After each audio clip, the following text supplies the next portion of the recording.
1. Bueno, muy buenas tardes a todos, a los presentes. Vamos a dar inicio a esta reunión de la comisión número 4. Hoy tenemos invitados especiales. Están con nosotros el Sindicato Unificado de Trabajadores de la Educación Fueguina, representados por su secretario general, Horacio Catena, por Marcela Satz, secretaria general de la seccional Ushuaia, Florencia Villarreal, secretaria de Derechos Humanos, Julio Veral, secretario gremial, Jorge Enciso, asesor, y Javier Mastrócolo, secretario de prensa. Por otro lado, están los legisladores Federico Ciurano, Mónica Acosta, el legislador Damián Loeffler, el legislador Federico Greve, la legisladora María Laura Colazo y el legislador Daniel Rivalora. De manera presencial y de manera virtual está el legislador Ricardo Furlan y el legislador Jorge Colazo. Bueno, si esta convocatoria era en virtud de que la organización sindical había pedido participar de la comisión número 4 de educación, así que por tal motivo los hemos invitado a participar. Así que, no sé, secretario general, Horacio, si vas a hacer vos uso inicial de la palabra. Bueno, bienvenidos a todos. Muchas gracias.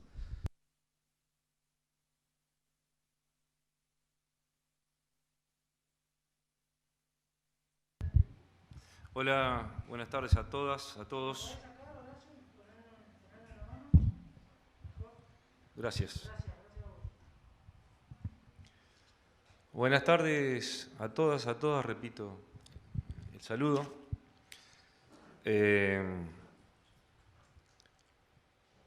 Nosotros, en principio, quisiéramos conocer el tiempo en el que disponemos. En realidad, tuvimos que acomodar un poco el tiempo, pero por lo menos hagan la locución, 30 minutos más o menos van a tener. Si se extiende un poquito más no hay ningún problema, más que nada por respeto al otro sindicato que también los está esperando. No sé qué otro sindicato, pero nosotros no tenemos ningún inconveniente que hable quienes tengan que hablar. Solo consideramos que 30 minutos en un año como el que estamos transitando, después de que estuvo casi 5 años clausurada la Comisión 4 años del bertonismo, y es la primera vez que somos convocados a pesar de haberlo pedido en reiteradas veces, es como mínimo una desconsideración para los trabajadores de la educación. No creo que en 30 minutos podamos desarrollar todo, parte, haremos lo que podemos, pero sinceramente en política se puede hablar horas y horas, hacerle homenaje a los enfermeros, hacerle homenaje a los médicos, decir que las maestras, los maestros que han demostrado que son irreemplazables, pero que cuando en la casa donde se discute cuánto se invierte, cuáles van a ser las políticas, a la representación gremial se le da 30 minutos, todo ese discurso no sirvió absolutamente de nada, porque no lo creemos. Lo quiero decir, nosotros no venimos a confrontar con nadie, venimos a decir lo que nosotros vemos y creemos del sistema educativo fueguino y sobre todo de la discusión del presupuesto de la Comisión 4, nada más y nada menos. Con media hora en el que hay que repasar necesariamente 4 años de desinversión, porque hoy seguramente hay representaciones entre comillas gremiales que se golpean el pecho, se inmolan, pero han sido actores fundamentales para lo que está pasando en el sistema educativo de Tierra del Fuego. Fundamentales. Sin ellos no hubiese pasado todo lo que pasó en Tierra del Fuego. Entonces, en principio quiero dejar planteado que para nosotros esta comisión, nosotros siempre de nuestra organización, lo saben quienes son legisladores, como en el caso de Damián Loeffler o algún otro legislador que haya estado en la gestión 2015 para abajo, que nosotros siempre hemos participado de las reuniones de la Comisión de Presupuesto y de la reunión de la Comisión de Educación. No es un capricho y no es una imposición. No somos más que ninguna otra organización. Queremos tener el tiempo necesario para poder aportar en los debates. Y la verdad que venir a exponer sin saber qué piensan los que van a levantar la mano, tampoco nos parece muy productiva la reunión. Dicho esto, trataré de sujetarme a los 30 minutos. 30 minutos que tendrían que haber empezado a las 14 horas y estamos empezando casi a las 16. Nosotros creemos que la pandemia y las cuarentenas y lo que ha significado la parálisis en el mundo y sobre todo en Tierra del Fuego nos da una gran oportunidad. Nos da una gran oportunidad porque ha mostrado a la sociedad tal cual es. Nosotros observamos, pero no de manera pasiva, somos muy activos como hemos sido muy activos y seguramente que en esa proactividad nos hemos equivocado muchísimo, pero no fuimos indiferentes cuando a la Argentina nuevamente se cernía sobre ella el neoliberalismo y cuando venía de vuelta en Tierra del Fuego las políticas de ajuste.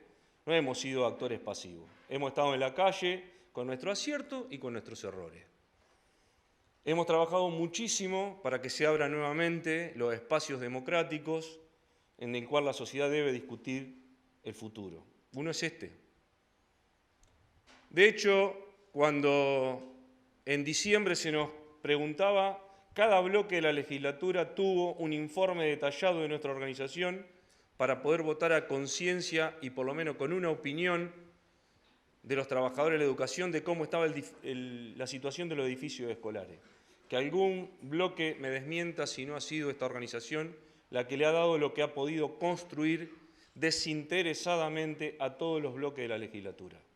Porque creemos que para algunas cuestiones no basta con decir que hay que tener políticas de Estado ni tener políticas públicas, sino que hay que hacerlas.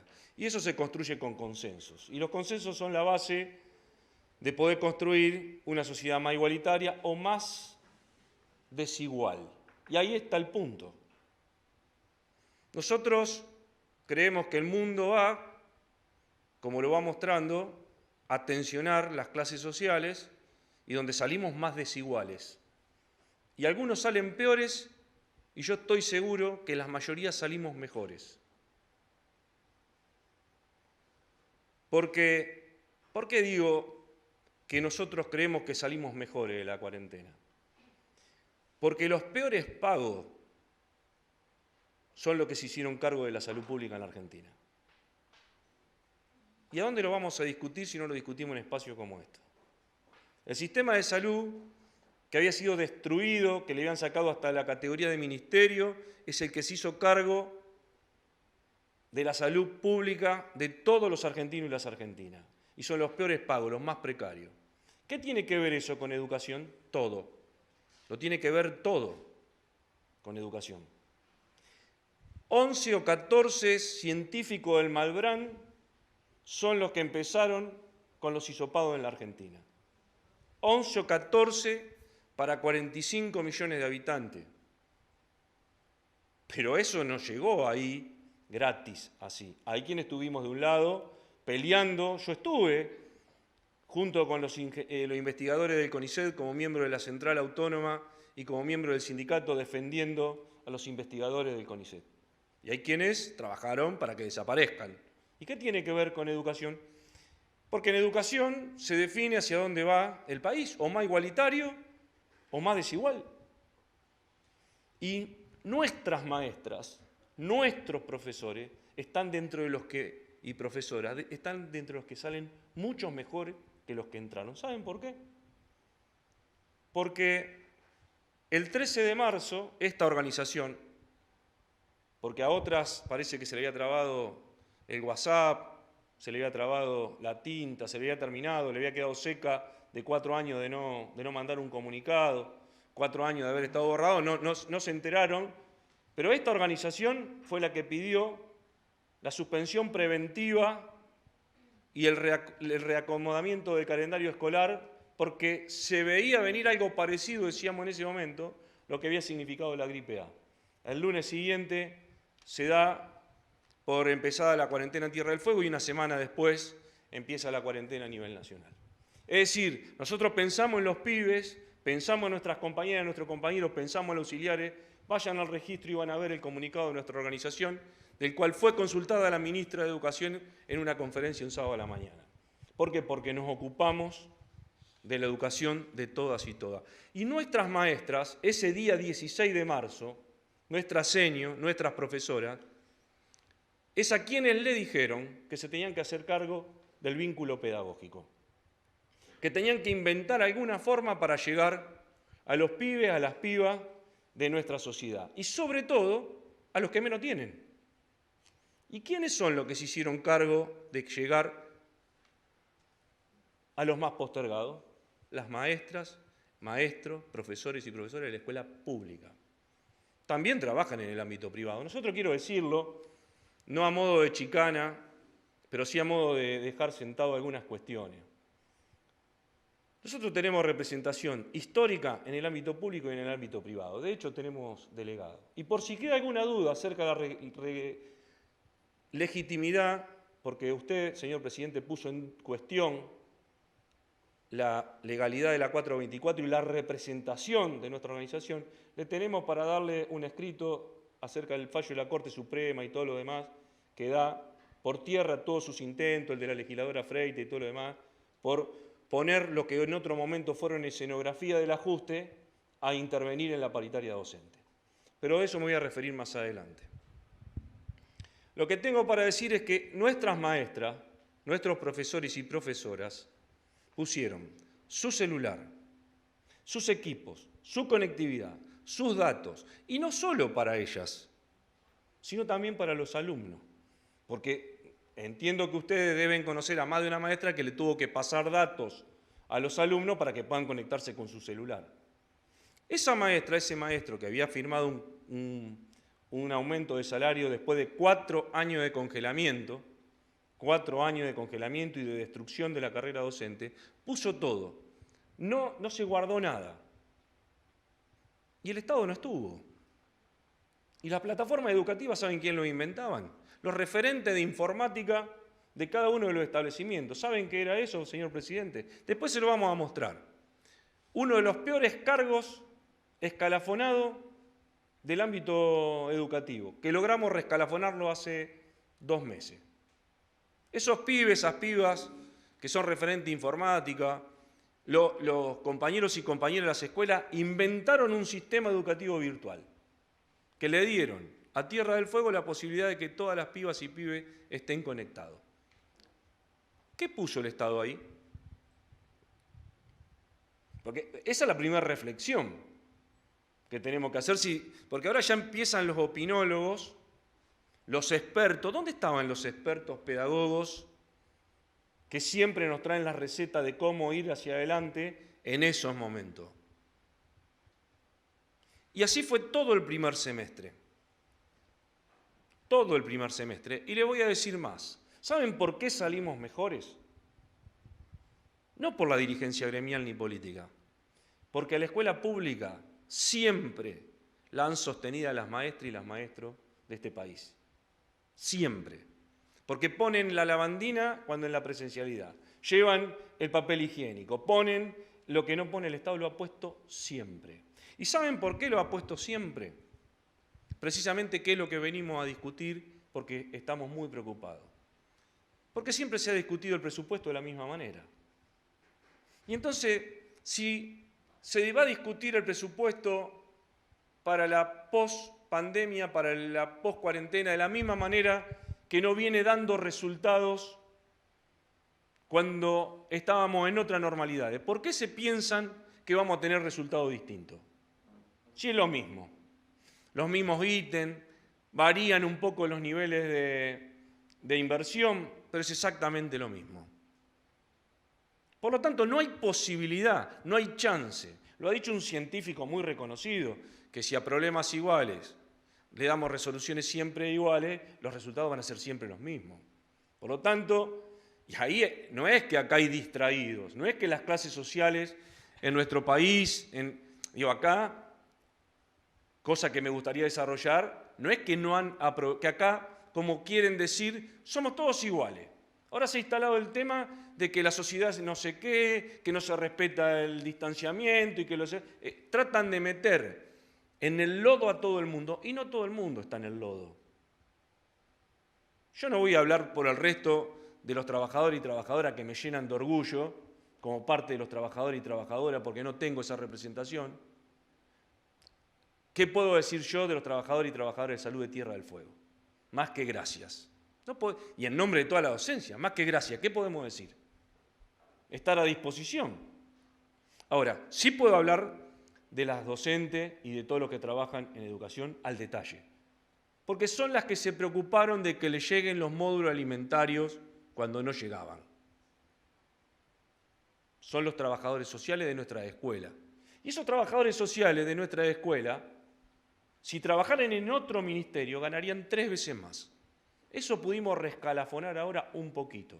Entonces, con política, ¿se alienta o se desalienta? Si yo a un trabajador social lo llevo a la justicia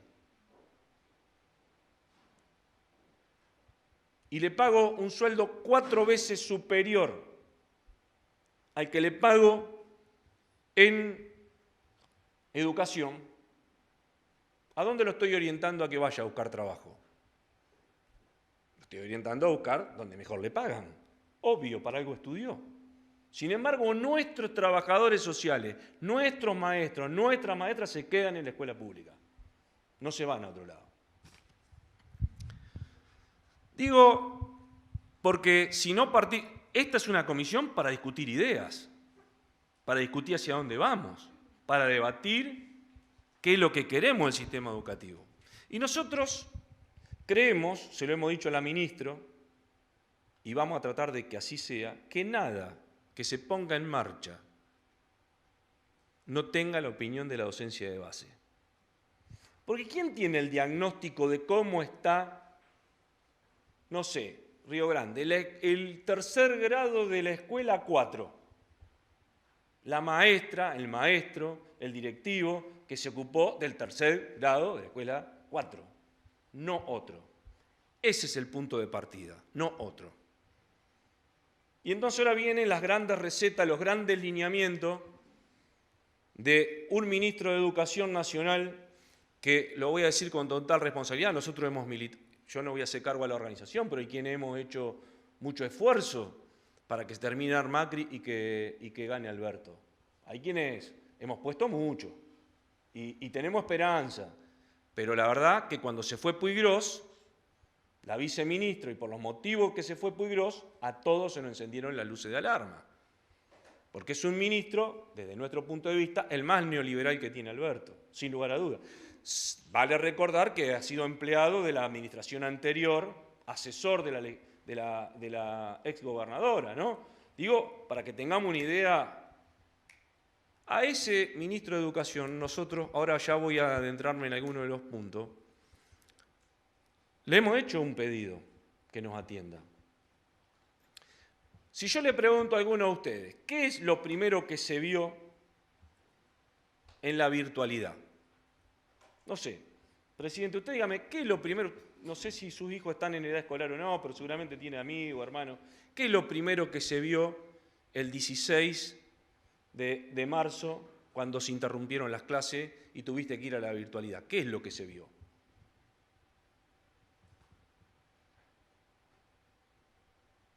La gran brecha digital que existe entre los sectores populares de la educación pública y los sectores más acomodados. Pero esa brecha digital hay quienes pretenden hacernos creer que es solo para la virtualidad. Esa brecha digital ya existía.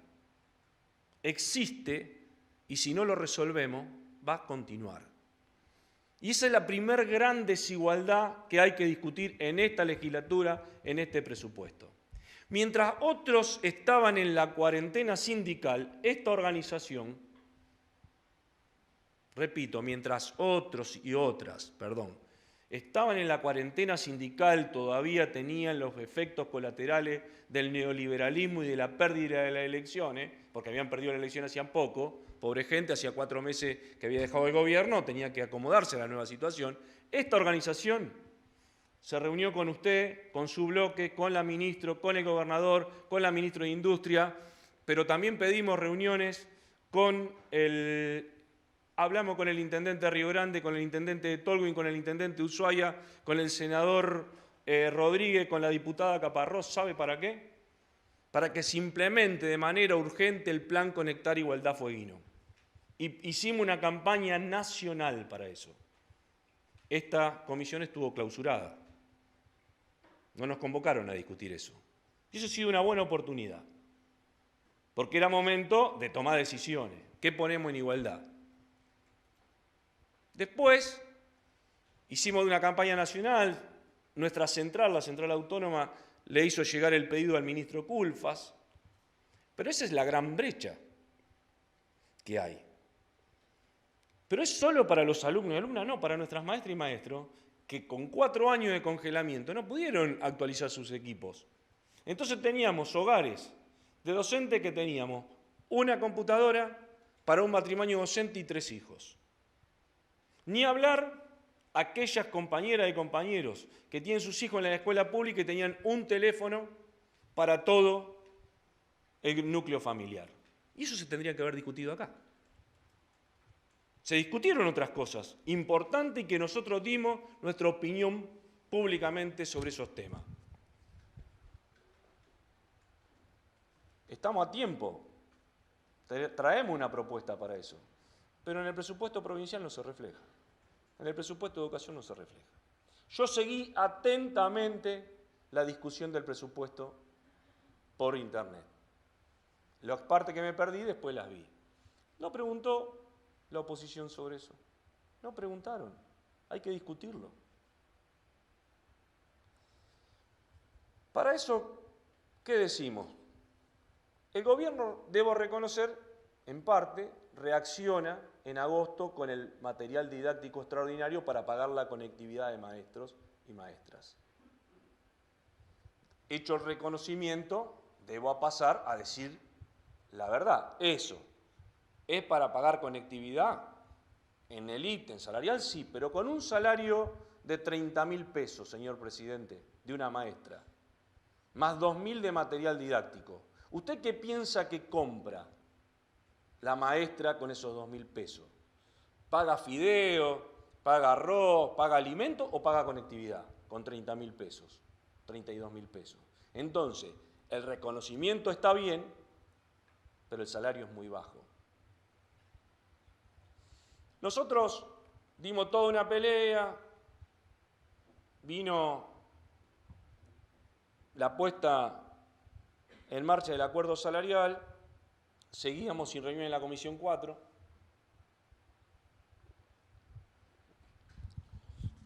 Y entonces empezamos ya a escuchar cómo debía ser la educación que viene. Entonces, hay 2 o 3 lugares comunes que se caen. Hay 2 o 3 lugares muy comunes que se caen. Uno es Cuba. Por derecha o por izquierda, incluso hasta los detractores que ni loco irían más allá de las playas cubanas, es decir, irían solo a disfrutar el Caribe, no pueden negar lo que es la educación cubana en términos globales, no se puede. Es la que asistió con médico en el mundo en plena pandemia. ¿Saben cuánto invierte la educación cubana en términos de PBI? En una isla, bloqueo sangriento, el 12,8% de su Producto Bruto. 12,8% del Producto Bruto de Cuba va a la educación cubana. No voy a extenderme sobre la educación cubana porque hay quienes le gusta más mirar.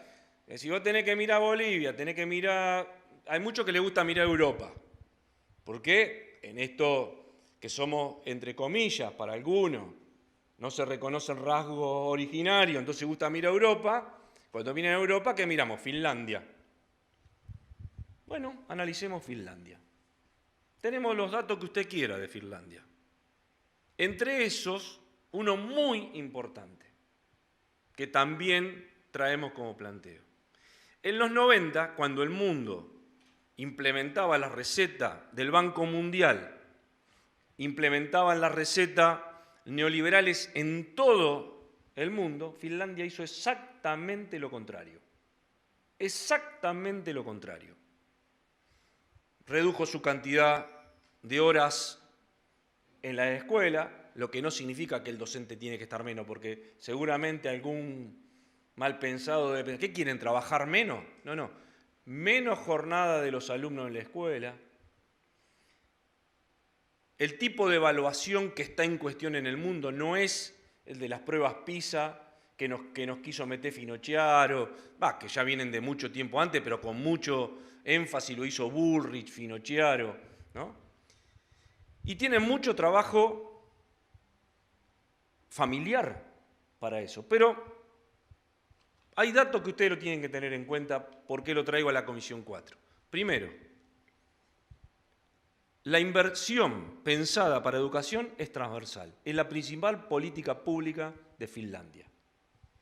Es el centro del desarrollo científico-técnico. Es decir, no hay nada pensado en Finlandia por fuera del sistema educativo. Cosa muy importante para Tierra del Fuego, porque en Tierra del Fuego se está discutiendo la 19640 y la ampliación de la matriz productiva. Y esos cambios en los 90 lo discutió con los gremios, la dirigencia política, los estudiantes, las asociaciones. Es el principal motor de movilidad social, es lo que mayor justicia social tiene. ¿Le suena eso, presidente? La mayor parte de la justicia social está puesta en el sistema educativo. Pero le digo más, los maestros, maestras, profesores y profesoras no son los mejores pagos de Finlandia, pero no son los peores. ¿Y eso qué ha hecho? Que esté la carrera para profesor, profesora, sea la más elegida por la adolescencia finlandesa por encima de la medicina, por encima de la ingeniería, por encima de la abogacía. Tema muy importante para un país. ¿Sí? Mucho hablan de Alemania. Para que redondear esta idea, seguramente acá todo el mundo alguna vez habrá tenido un Nokia en su mano. ¿No? ¿Quién no tuvo un Nokia 1100? El Nokia es el producto de la integración en Finlandia de la educación con el desarrollo tecnológico. Eso es para poner algo. Obviamente no voy a pedirle que todos los legisladores ni los asesores sean expertos en educación, porque no lo son, y eso es entendible, pero trato de traer ejemplos muy sencillos. El finlandés promedio tiene garantizado la gratuidad desde la guardería hasta la universidad. Y le voy a decir algo que debería sonar como música para sus oídos y para varios de los que están sentados acá que se reivindican peronistas. Hay en Helsinki, la capital de Finlandia, hay un establecimiento, Vikki, que es el principal centro secundario medio de Finlandia. Tiene 940 alumnos y alumnas, es decir, más chico que el EPET. Podría decirse que es parecido a la CEPET de Río Grande, más o menos por cantidad de alumnos.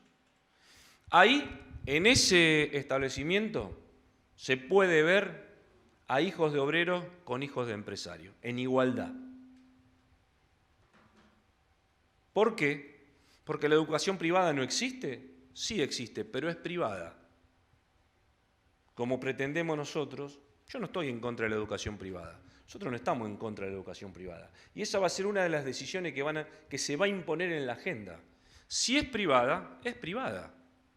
Nosotros acá tenemos un sistema que es de educación pública de gestión privada. Es decir, vos me administrás los recursos, pero la política dentro de la escuela la decidís vos. En Finlandia, donde muchos les gusta mirarse, no es así. Principalmente es lo público. Como ha sido en algún momento en la Argentina, y en algún punto hay que pararlo. Porque lo que ha crecido en los últimos años en la Argentina es la educación privada por encima de lo público. Y eso no puede pasar en una sociedad como la nuestra, tan desigual. Si no crece lo público y no hay inversión en lo público, va a crecer la marginalidad y la desigualdad, sin lugar a dudas. Entonces, nosotras decíamos, ¿qué aprendimos de esto? Y que las batallas las vamos a dar, que salimos mejores. Nosotros hicimos no menos de 10 encuentros por niveles y modalidades de distinto tipo y un congreso pedagógico de fin de año, que esa es nuestro punto de partida en lo pedagógico, en lo político para el año que viene. Entonces,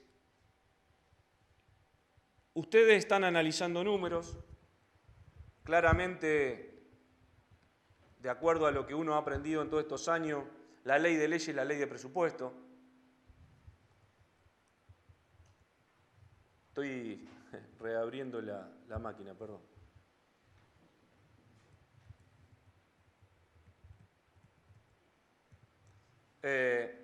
Nosotros, primer objetivo.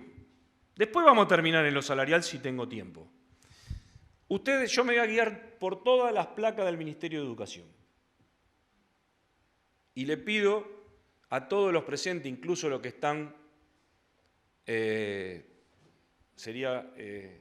vía Zoom, alguna opinión sobre lo que voy a decir. La ministra planteó que la totalidad de alumnos y alumnas que hay desde el nivel inicial al nivel superior en la provincia son 52.191 alumnos y alumnas, ¿verdad? A eso le tendríamos que sumar 6.543 docentes. ¿Cuánto nos estaría dando? 58.800 personas, más o menos, ¿no? Nosotros entendemos que esta comisión, que esta legislatura y este presupuesto, al 1 de marzo, le tiene que garantizar. Nosotros hablamos de mochila tecnológica, no hablamos, cuando hablamos del Plan Conectar Igualdad Fueguina, no hablamos de un solo elemento tecnológico. Julio, mi compañero, el secretario gremial, es docente en educación especial. En su modalidad se utilizan las tablets, no se utiliza una netbook. En el nivel inicial probablemente lo mismo. Nosotros le propusimos armar la mochila tecnológica fueguina para que cada pibe goce, no de acuerdo a su condición social, sino que con el solo hecho de ir a la escuela pública, del acceso a los bienes y servicios tecnológicos. Y entonces uno podría decir, eso se tendría que convertir en una política pública. A nosotros nos gustaría que se convierta en una política de Estado, más que pública. Y para eso tendrías que sentar a los miembros de los tres poderes, a las intendencias y a los consejos deliberantes, a ver cuánto estamos dispuestos a poner para que cada pibe, cada piba, cada docente, el 1 de marzo, entre con su mochila tecnológica y se haya terminado, aunque sea uno de los problemas que marcó la pandemia, que es la desigualdad, que en esa mochila está incluida la conectividad.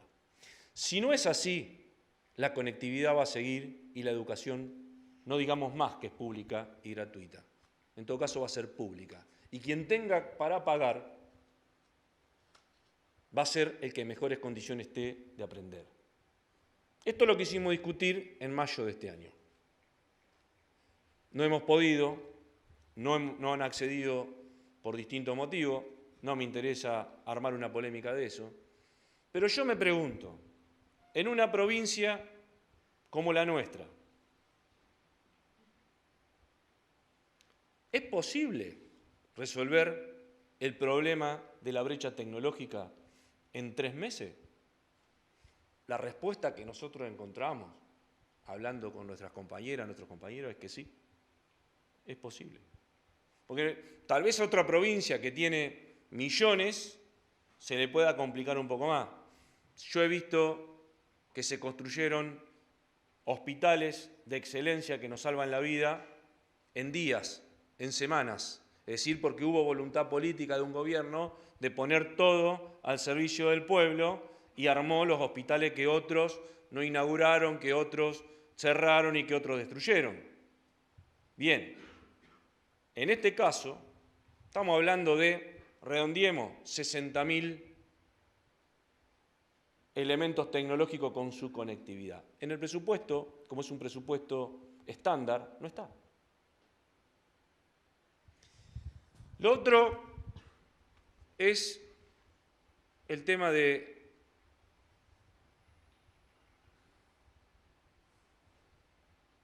estamos bien, no sé si no nos va a dar el tiempo, ¿no? Pero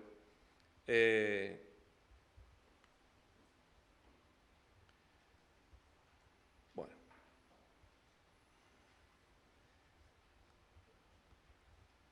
¿Cómo? Estábamos viendo la cantidad de cargos y horas presupuestados. Ustedes dirán, ahí viene el corporativismo, ahí viene la horda del SUTEF a rapiñar el presupuesto. No, no. Nosotros este año, con mucho esfuerzo, y porque la hemos peleado, se han hecho actos virtuales de entregas y cargos. Por no discutir en las comisiones pertinentes de la legislatura, a nosotros se nos ha negado, eso es lo que ha dicho la ministra y lo que han dicho, 150 cargos que formaban parte de la estructura, 150 cargos de maestros auxiliares de año. Quiero que ustedes sepan que no hay un solo cargo del sistema educativo que esté de más.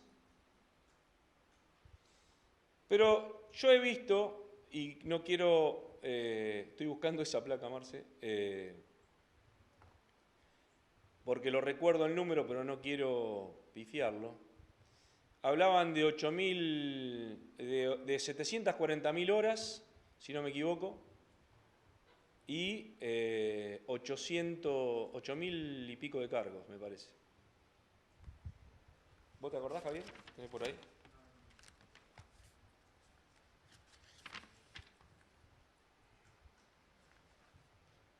Bueno, no quiero abusar del tiempo, pero está en el presupuesto.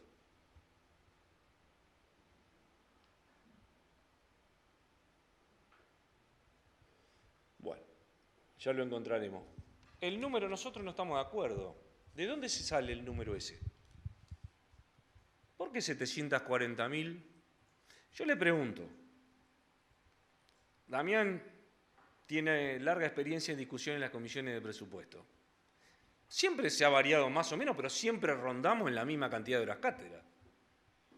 Siempre rondamos en la misma cantidad de horas, de cargos. Cuando ustedes ven los objetivos que están puestos en el presupuesto, por ejemplo, la revinculación de los pibes y las pibas. Cuando se dice,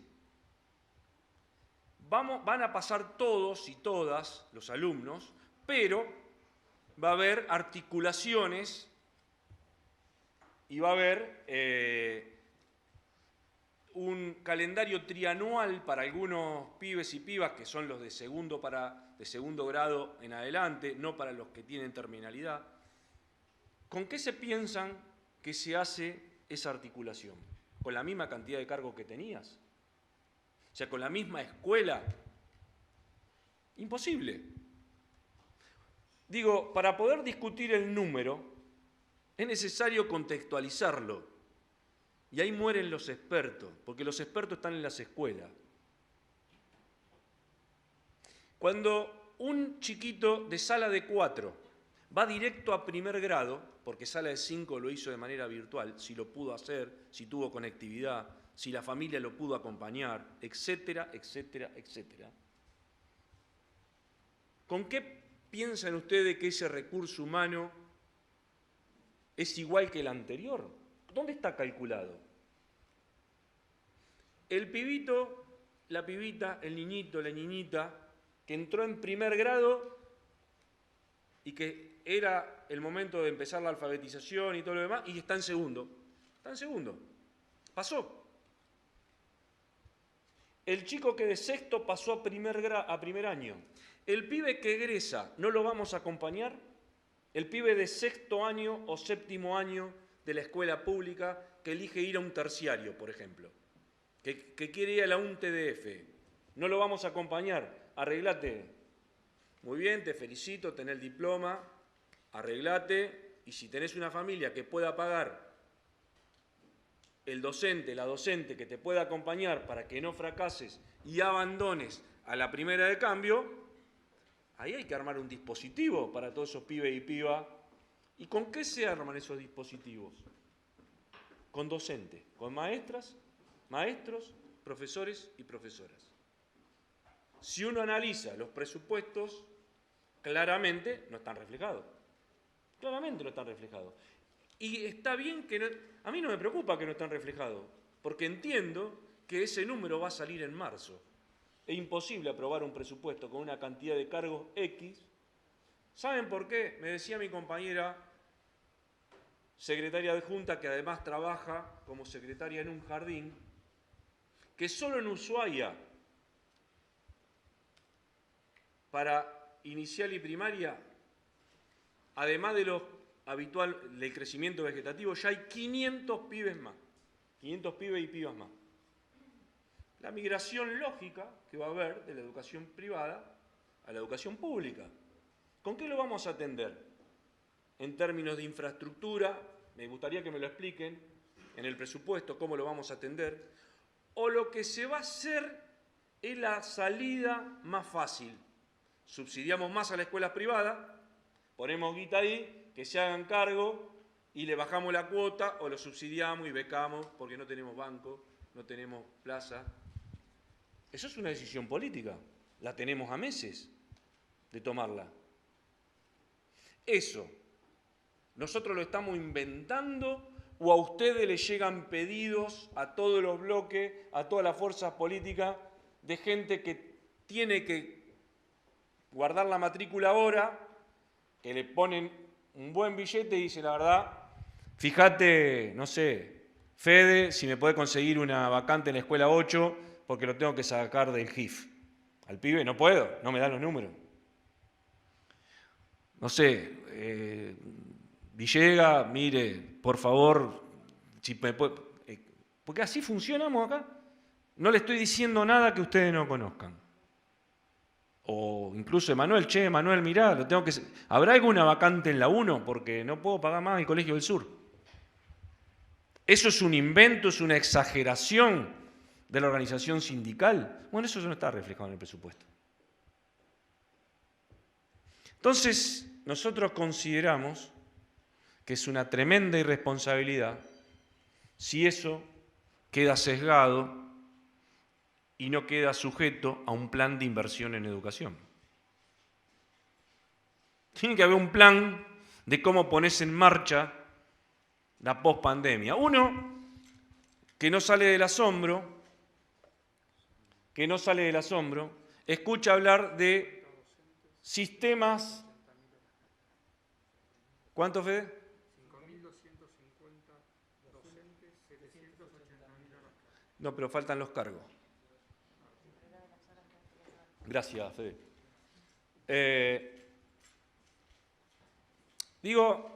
Ese es un punto central. Pero además, volviendo a Finlandia, que es donde muchos se miran, a mí me gusta mucho el sistema que armó Evo en Bolivia, lo quiero decir, Para mí es de excelencia. Todavía le falta un montón, pero va a ser de excelencia porque tiene como norte el modelo cubano. ¿Qué cosas el sistema educativo finlandés trabaja en la educación media? Dos cosas centrales que debe ser preocupación de muchas madres que están acá: la depresión y el suicidio adolescente. ¿Con qué trabaja? Con los recursos humanos que tenemos nosotros en las escuelas, pero con más. Y entonces la asistencia médica, psicológica, nutricional, está garantizada en la escuela pública. Nosotros, los que tenemos algunas canas, sabemos lo que fue la salida de los 90, el inicio del 2000, lo que significó el desgranamiento educativo, sobre todo en la educación media. ¿Ustedes qué ven cuando hablan con algún maestro o algún profesor de media amigo? Los pibes se conectan poco. ¿No escuchan eso? Sinceramente, escuchan eso. Ustedes son madres. Si tienen hijos adolescentes y le preguntan, van a escuchar que los pibes se conectan poco. ¿Cuál es el rol de la escuela pública? Ir a buscarlos, a esos pibes y a esas pibas. ¿Con qué lo vamos a ir a buscar? Primero, con recursos humanos. Segundo, con una propuesta que los atraiga. Y entonces, si vuelven al mismo lugar del que decidieron irse, necesariamente, por distintos motivos, va a ir fracasando. Para eso es necesario transformarlo todo. Por eso creo que tenemos una gran oportunidad en el sistema educativo. Nosotros estamos preparando 2 eventos importantes el año que viene, como el que este año. Tenemos un vínculo muy importante con la Universidad Nacional de Rosario. Han puesto a disposición todo lo que es desarrollo de biotecnología, biomedicina para la provincia, y a través nuestro, obviamente. Y vamos a armar 2 eventos muy importantes que tienen que ver con la educación técnica y la educación artística. Porque en el otro rubro que invierte muchísimo los países es en el arte. En el desarrollo. En Finlandia dicen que al pibe, a la piba, al adolescente, se lo prepara para ser feliz más allá del trabajo. Ese sería una síntesis de para qué preparan los pibes. Y acá, la meritocracia, esa cosa tan despreciable, para lo único que quieren que preparen a nuestros pibes es para el trabajo. Claro, para el trabajo hay que preparar a la sociedad. La sociedad tiene que generar trabajo. Un modelo productivo tiene que generar trabajo. Y nuestras escuelas públicas, nuestras universidades, tienen que dotar a los mejores ingenieros, a los mejores técnicos, para que eso lo desarrollen. Eso es lo que le venimos a proponer. Para eso, creemos que hay que poner de manera vinculante el Consejo Provincial de Educación, tema que ha sido tratado largamente en nuestro Congreso Pedagógico, donde la comunidad organizada discute cuáles son los objetivos políticos, pedagógicos, de inversión en el sistema educativo.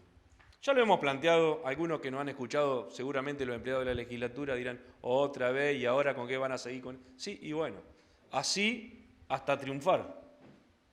Así será.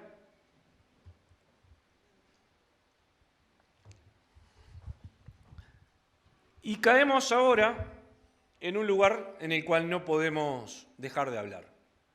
Todo esto se ha hecho con el salario más bajo de la administración pública.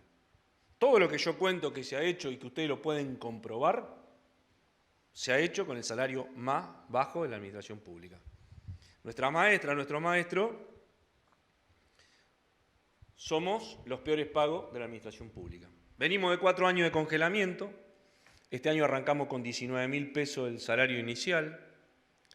Es importante porque había un proyecto presentado en febrero del 2016, que era la construcción del escalafón único. Hay cosas que algunos pensarán que nosotros nos olvidamos, pero nosotros no nos olvidamos.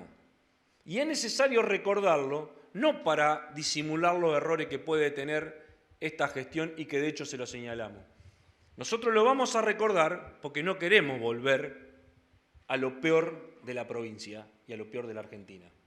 Como hay muchos refugiados, es importante recordarlo. Es importante, porque si perdemos la memoria, como dicen en mi pueblo, en la oscuridad todos los gatos son pardos. Y la verdad que no son todos pardos los gatos. Hay gatos blancos, hay gatos negros, hay gatos overos, no son todos pardos. Entonces, ese escalafón único que impulsaba Bertone, Arcando y la mayoría automática de la legislatura con el acompañamiento de algunos, quisieron poner en marcha el escalafón único. Entonces, una maestra, un maestro cobraba, si tenía un solo cargo, 25.000 pesos.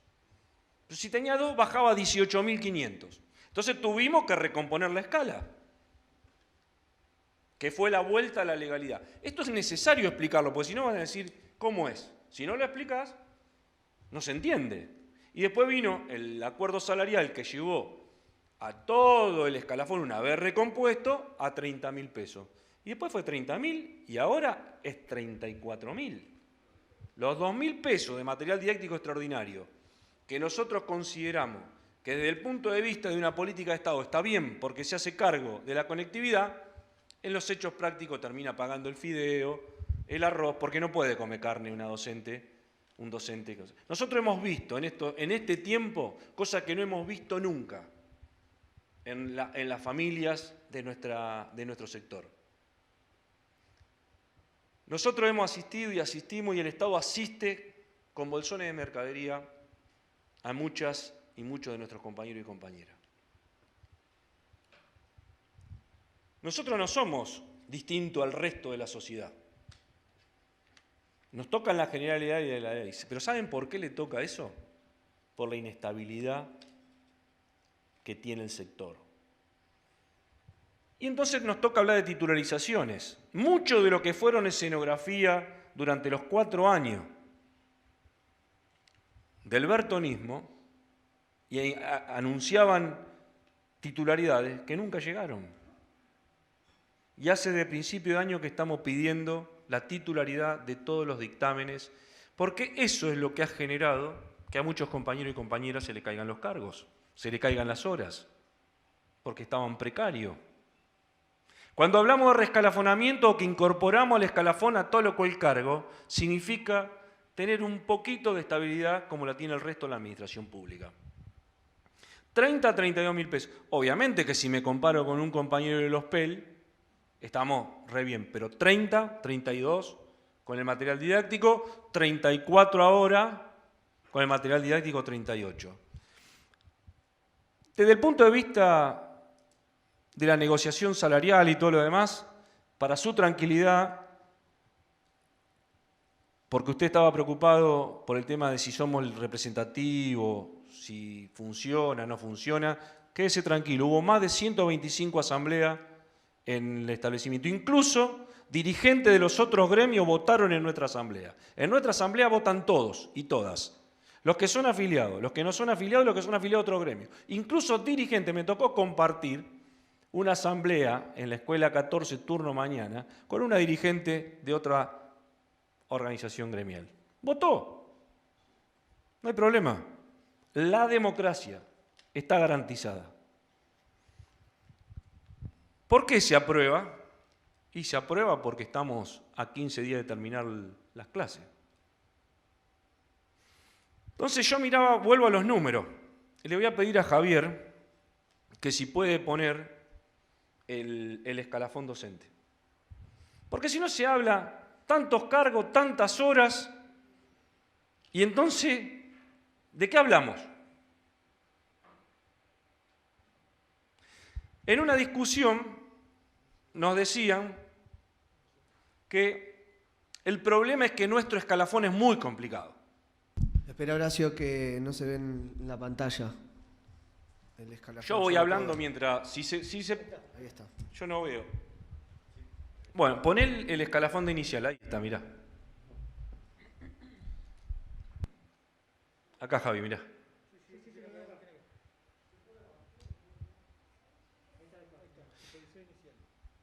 Dos cosas quiero contarles, señores legisladores y señoras asesores y asesoras. Cuando se habla del sector docente, se cae en 3 o 4 lugares comunes, inexactos y en un punto mentiroso. Sí. No, pero no me interesa eso. Primero, dicen que somos muchos. El problema es que los docentes somos muchos. 6.543 liquidaciones por el Banco BTF, me dijo el señor del Banco BTF que liquidan mensualmente. 6.543. Ahora podrán ser algunos más o podrán ser algunos menos, pero vamos a suponer que son 6.600 o 6.400. ¿A usted le parece un número exagerado de docentes para todos los niveles y modalidades? Divídanlo por la cantidad de establecimientos que tiene la provincia, divídanlo por la cantidad de niveles y modalidades, divídanlo por la cantidad de turnos que tienen esos niveles y modalidades, y me van a decir después, con una mano en el corazón se los pido, si somos muchos, si somos pocos, o si en realidad somos pocos y mal pagos. Entonces, el primer punto es que éramos muchos. El segundo punto es que el escalafón es muy complicado. Segunda mentira. No es muy complicado. Yo le decía a Javier que me ponga el escalafón del nivel inicial. Podemos hacerlo así con todos, pero busco uno en que los asesores, asesoras y los legisladores lo puedan entender. ¿Qué tiene de complicado ese escalafón? ¿Qué es lo que no se entiende? Es muy simple. Vos tenés dos figuras, la hora cátedra y el cargo. Entró la maestra del nivel inicial o el profe, que da plástica, música, educación física, por horas cátedra. El profe, el que entró por horas cátedra no tiene carrera de ascenso en el nivel. Solo tiene nivel de ascenso el que tiene la titulación del nivel. ¿Estamos bien ahí? Bien. La maestra, que es la maestra que ustedes le dejan su hijo, su hija, en la salita de 3. ¿Cuál es la aspiración que tiene? Poder ir auxiliar de secretaría, que no significa ningún ascenso, es un cambio dentro de la institución. Y el nivel de ascenso, el primer ascenso, es secretaria. El segundo nivel de ascenso, vicedirectora. El tercer nivel de ascenso, directora. Después vamos. Si tuviste mucha carrera, el 80% de nuestras compañeras termina en maestra. Hay un porcentaje mínimo en vicesecretaria, y porque el escalafón es muy corto. Después irán a secretarías técnicas, secretaría, supervisión del nivel o supervisión general. ¿Alguno no entendió lo que expliqué? Ese es el escalafón docente. Es el mismo para inicial, el mismo para primaria, el mismo para las modalidades. En media es más simple todavía. Porque el profe de horas cátedra va directo a vicerrector, porque la secretaría todavía la designa el rector. Por lo tanto, el profe de matemática, titular, y la profe de lengua, titular, concursan, se anotaron en el concurso de ascenso y concursan por la vicedirección. Es vicedirección, vicedirección, vicerrectoría, rectoría, supervisión técnica, supervisión general. ¿Cuál es lo complicado que no se entiende del escalafón docente? Me gustaría que me hagan las preguntas, así la podemos aclarar, porque se dicen, somos muchos, dividan 6.500 personas para todos esos establecimientos, para toda la modalidad y para todos los turnos. Porque eso es, el universo docente es finito, no es infinito. Hay 6.500, nada más, ahí, y ahí van. Yo creo que somos pocos. Entonces, el otro debate que es filosófico y que se los pregunto y que nos interpela, porque uno de los argumentos de la ministra fue, quiero decir que yo coincido, que toda la docencia coincide con ese argumento, que la condición ideal para educar es un cargo de jornada simple. Es decir, que un maestro, una maestra, solo tenga que trabajar un turno. Que un profesor no supere una X cantidad de horas cátedra que se podría decir en 30 horas y que lo pueda tener concentrado en una escuela. Eso es el viejo reglamento. Pero eso es posible. Si hubiese estabilidad, usted es abogada, si hubiese estabilidad y yo tengo horas titulares en el Sobral, en la técnica y en el polivalente, puedo pedir después de 2 años la concentración horaria en una institución. Pero como no hay estabilidad, como no se dieron las titularidades, no puedo hacer uso de eso que me marca la 14473. Entonces el profe está condenado, la profe está condenada a tener, por ejemplo, más de 40 horas cátedra. Un profe que tiene una carga horaria semanales de 3 horas cátedra y junta 45, tiene 15 cursos. Multiplique esos 15 cursos por un promedio de 25 alumnas y alumnos. Multiplique esos 15 cursos por cantidad de planificación, de corrección, etcétera, etcétera. La ministra planteó que era muy importante que se trabaje un solo turno. Y yo le voy a decir 2 cosas. Primero, que efectivamente es muy importante. Segundo, que como ha demostrado la pandemia, otra de las cosas que muestra la pandemia es que la maestra no trabaja 4 horas. Trabaja mucho más que 4 horas. Trabaja las 4 horas en el aula, porque tiene muy poco recreo, incluso la gestión Bertone se lo sacó, prácticamente le cerró las salas de maestro, y trabaja lo que se le denomina en el mundo educativo la misma cantidad de horas en el trabajo oculto. Se le llama trabajo oculto para no decirle trabajo no rentado. Le dan una denominación romántica, que casi aséptica, y hacen una cuestión romántica de, por ejemplo, que el esposo, la esposa, cuando la seño de 3 tiene que preparar la clase, colabora toda la familia. Porque tiene que hacer la preparación de la carpeta, el corte de la goma eva, toda la familia. Y eso es una cosa así como romántica, pero que ningún otro trabajador lo haría en su casa. Y lo bien que hacen. Ningún otro trabajador haría que toda su familia colabore en su trabajo por el cual le pagan el peor sueldo de la administración. No sé, me gustaría ver algún ente descentralizado, porque de educación opinan todos, pero ¿cuánto trabajo familiar hay? A eso se le denomina trabajo oculto.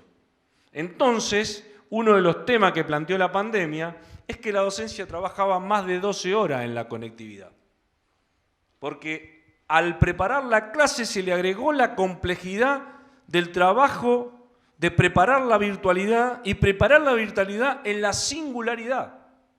Porque lo que no perdió la docencia en la pandemia es esa empatía que los hace distintos y más solidaria, porque además tuvo que trabajar sobre la singularidad en la no presencialidad, preparando clases, llevando materiales a los domicilios, pasándole datos. ¿Por qué? Porque necesitaba esa familia. Esa singularidad no está paga. Entonces,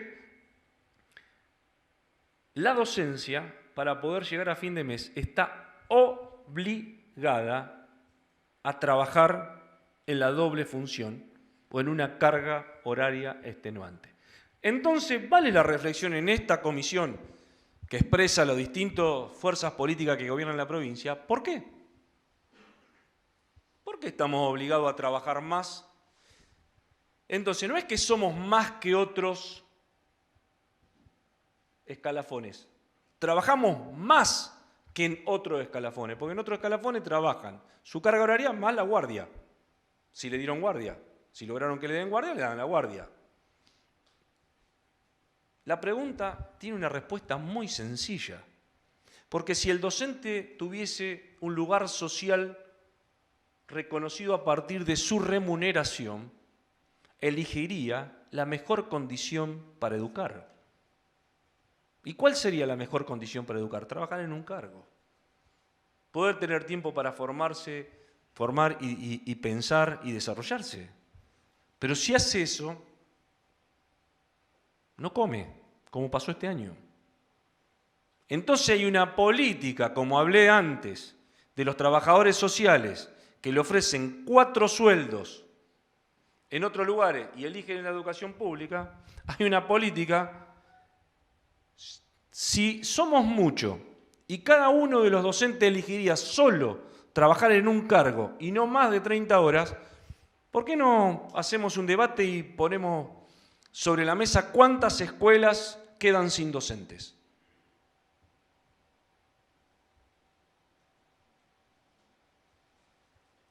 Es muy simple.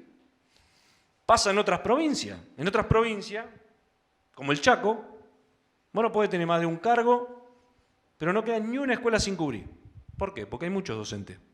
Entonces tenemos muchos compañeros que buscan, digo el Chaco porque el Estatuto del Chaco lo prohíbe explícitamente y se aplica. Acá es perversa. ¿Es de ahora? No, de hace muchos años. Pero además era un atractivo venir a Tierra del Fuego con la doble función y así está en la Ley 631. Digo, eso lo vamos a reformar, lo vamos a modificar. El lugar social que ustedes van a aprobar en el presupuesto provincial es el salario.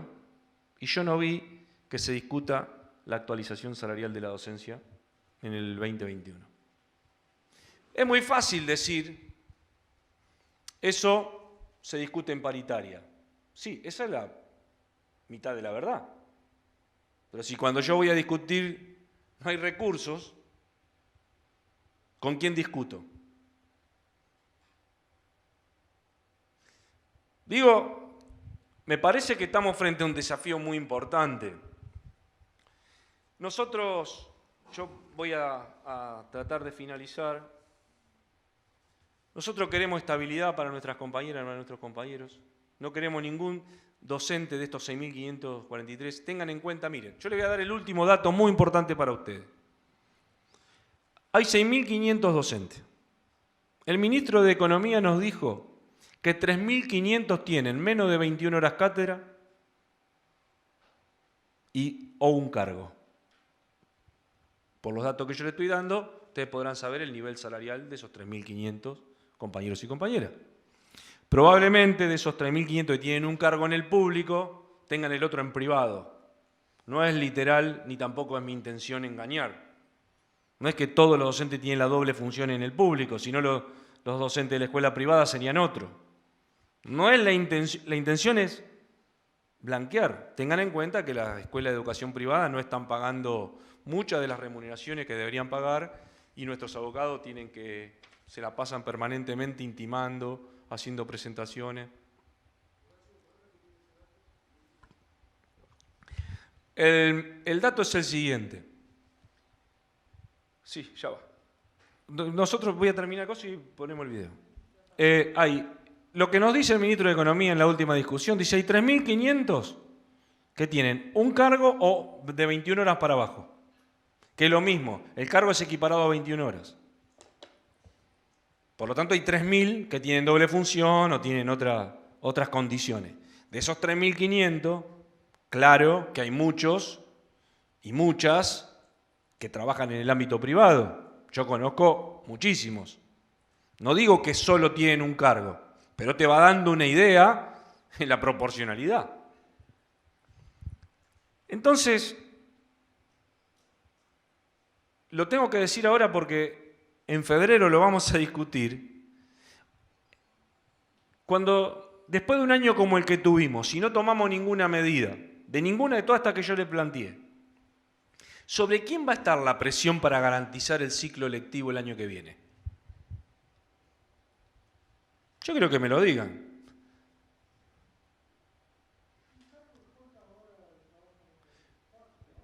$4:20 el cargo de jornada simple. En presencialidad. No sé si también podemos discutir que es 4:20 más el trabajo oculto. Eso está en todos los indicadores internacionales, legislador. Todos los indicadores internacionales es trabajo presencial más trabajo oculto, que hace a la jornada completa.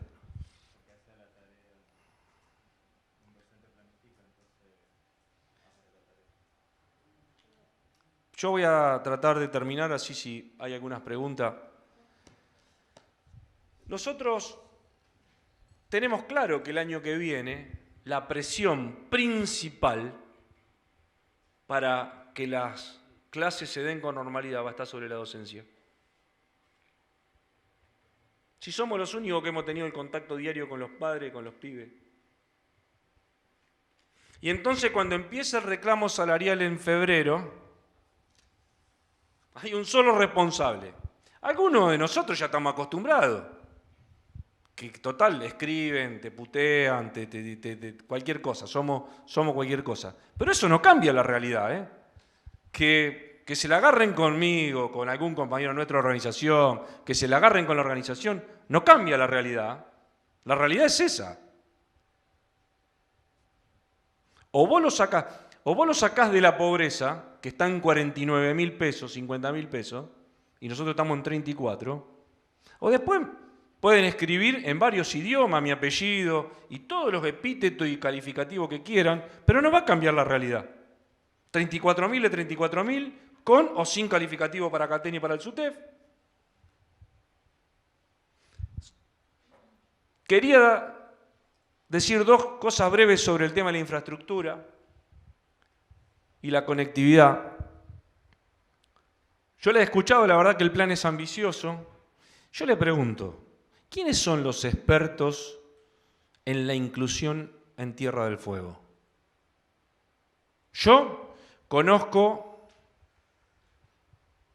debo conocer más o menos 200 expertos, entre 200 y 300 expertos y expertas, que son los maestros y las maestras de la Escuela Especial Cayuchené, la Especial 2 de Río Grande, el Especial 3, el Centro Terapéutico, las chicas y chicos que en condiciones que no sé en qué otros lugares se da en Tolwyn, no hay otros expertos. Yo le digo porque he observado las presentaciones. Los que me conocen saben que soy muy obsesivo sobre algunas cosas.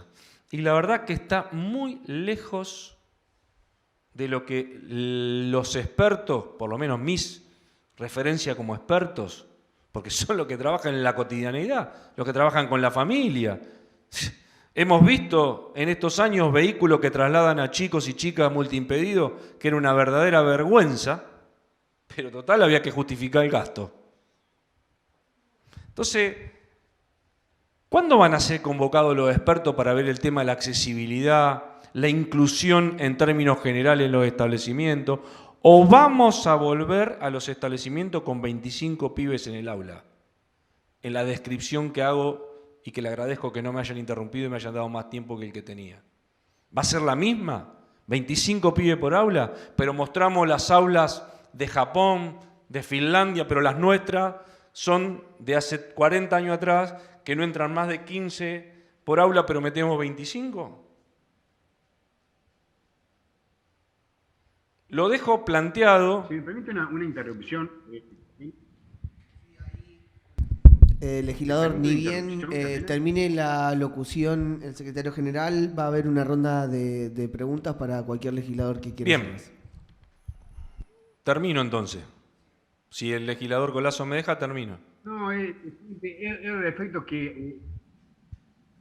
No, es el efecto de que justamente hable tranquilo el señor Catena, que acá estamos para escucharlo 200 horas si quiere, porque que no hable diciendo que se tiene que ir. No, que hable todo el tiempo que sea necesario, Catena, estamos escuchando. Muchas gracias. Era eso nada más, presidente, gracias.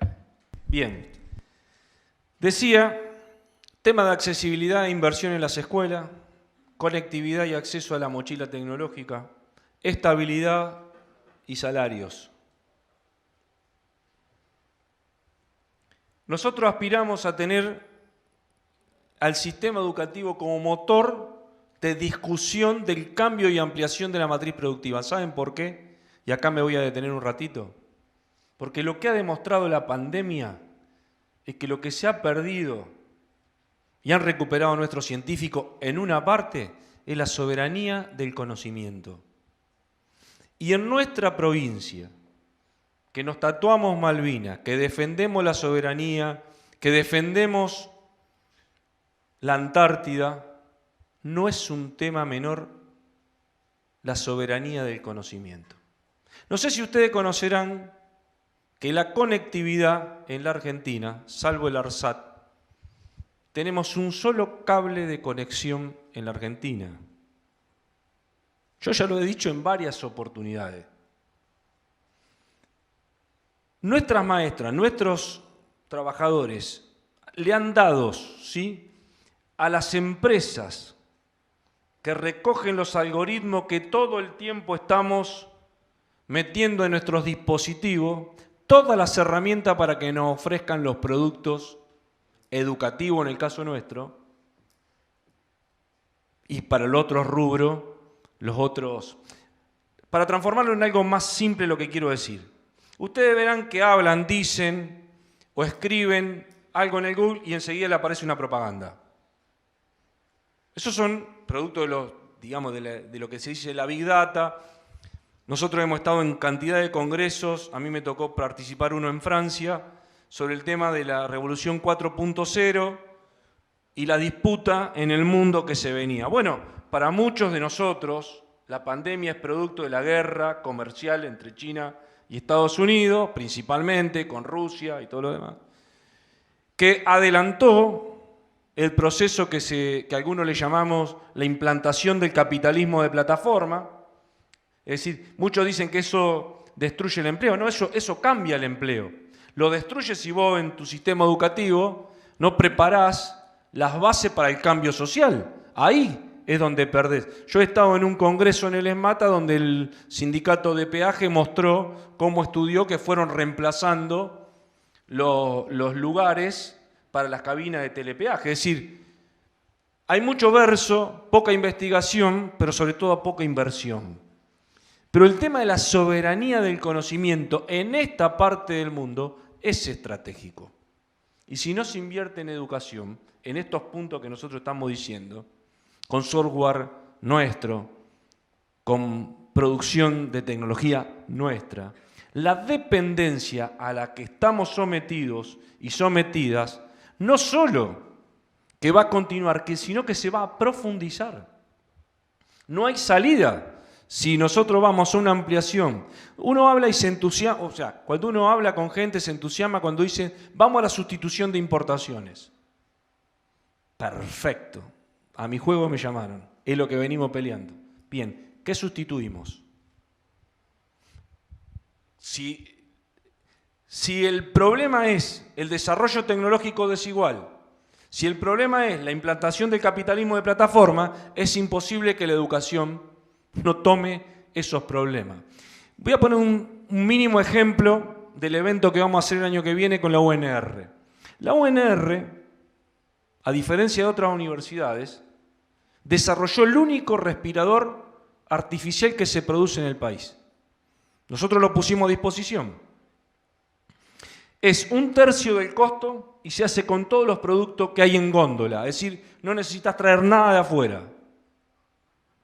Pero no solo desarrolló eso, desarrolló un montón de cosas. Pero ese es el punto de partida para la sustitución de importaciones y para tener soberanía y conocimiento sobre la vía medicina. Bien, el problema está planteado en educación, si va a haber desarrollo independiente, sostenido, con colaboración de los países de la región, o si vamos, para ser más explícitos, si vamos a tener más intercambio con Cuba, con Bolivia, con Chile, con Uruguay, con Brasil, con Colombia, o si vamos a depender de lo que baje en el imperialismo chino, el excedente ruso, Alemania, porque por eso siempre pongo Finlandia, pues somos muy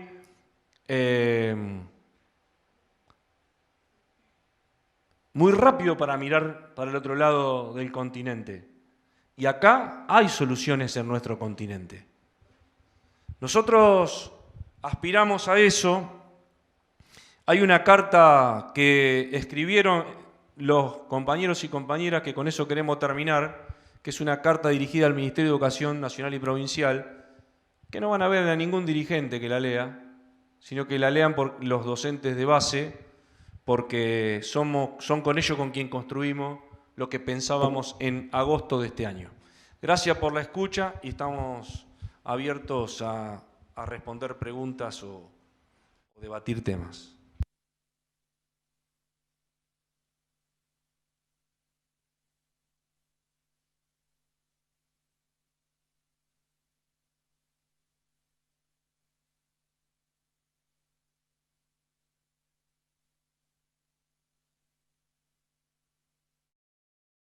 Señor Ministro de Educación Nicolás Trut.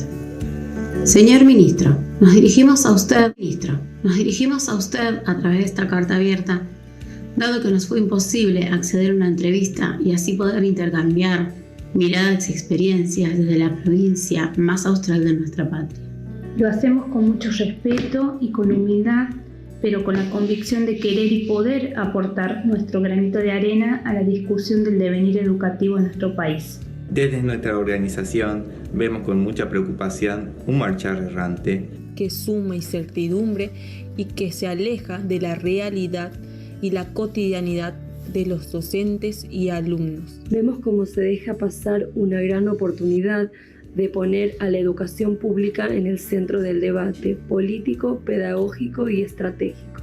Con mucha tristeza debemos decir que tanto en nuestra provincia como en el resto del país, el Estado se encuentra muy lejos de las comunidades educativas, en particular de la docencia. La docencia en todo el país es pobre. Tiene limitado el acceso a los bienes tecnológicos y a la conectividad que la actual situación exige. Sin reemplazar las clases presenciales, todo indica que con variantes, durante y posteriormente a la pandemia, estas necesidades deben transformarse en un derecho que permita que la educación genere igualdad de oportunidades. Ese reclamo, con distintas acciones, distintas metodologías, también se realizó en Tierra del Fuego. La docencia en todo el país ya era pobre al inicio de la pandemia y lo es hoy aún más. Y en las provincias corren las generalidades del resto del país, conociendo que el costo de vida es diferente en cada región y es más elevado en la región patagónica. Durante la gestión anterior en nuestra provincia, la docencia tuvo 4 años de congelamiento salarial. La política de ajuste de Macri a nivel nacional fue replicada en Tierra del Fuego por el gobierno de Bertone.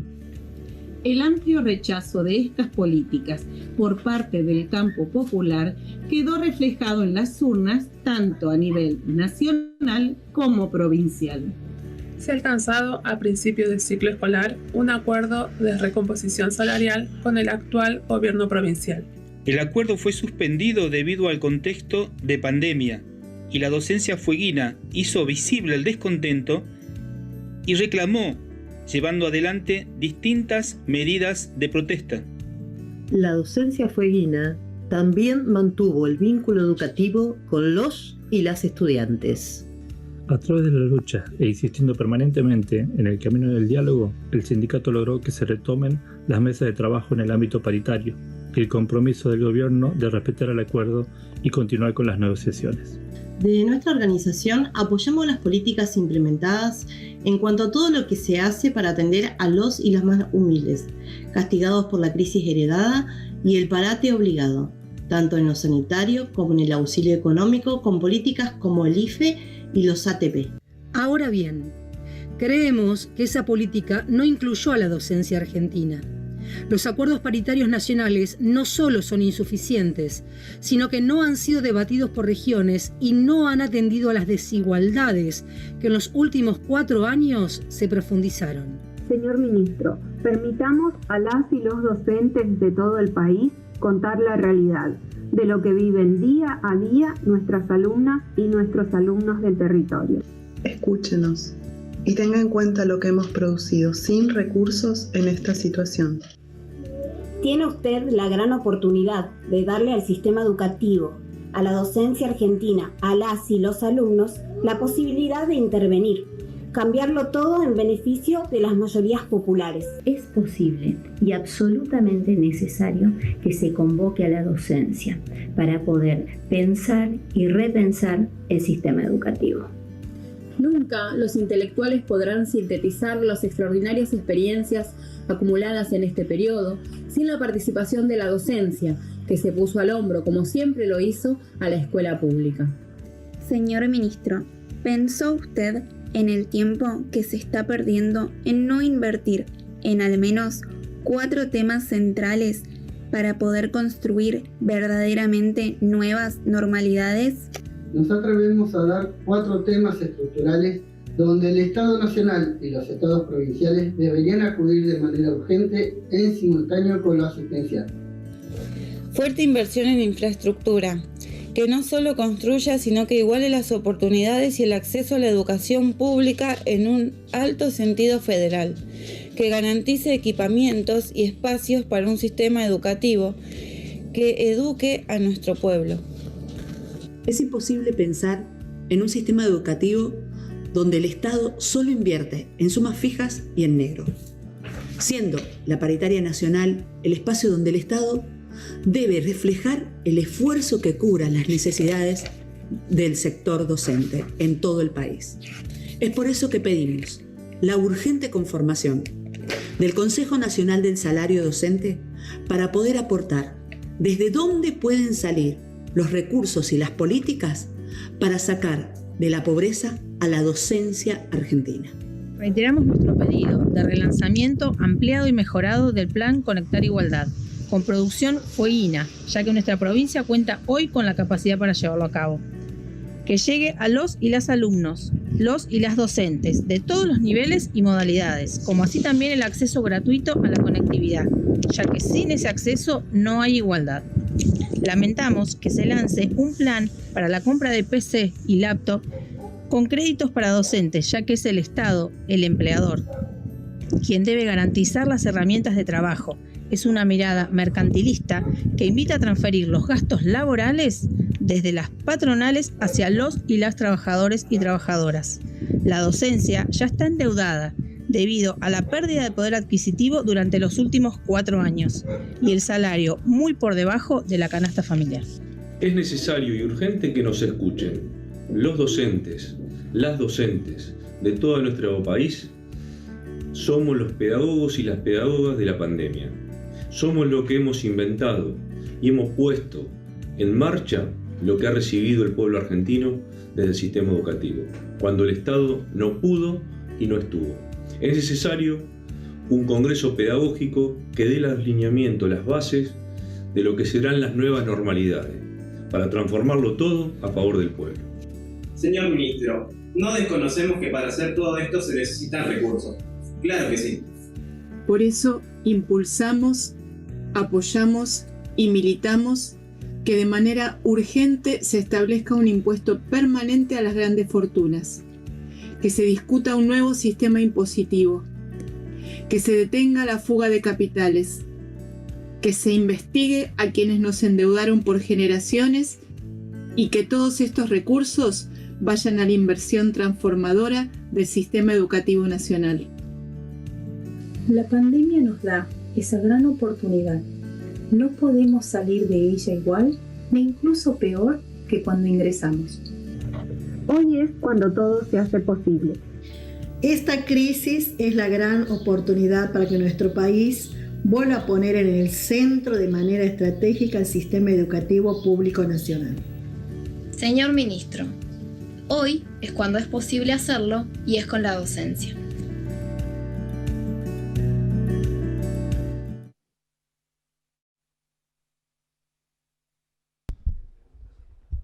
Bien, legisladores, bien, tiene la palabra el legislador Federico Greve.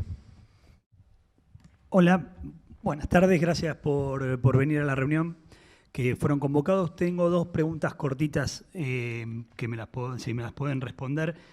Una, ustedes refirieron ahí el cálculo de los alumnos que hacían el cambio de escuela.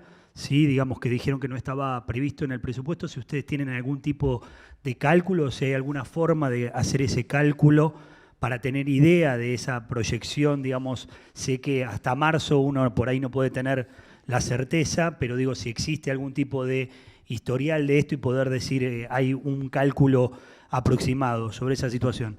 Y la segunda pregunta es, Horacio, vos hablaste del plan pospandemia, o que tenemos que empezar a pensar un plan post-pandemia. Entiendo que parte del video muestra los lineamientos de lo que es.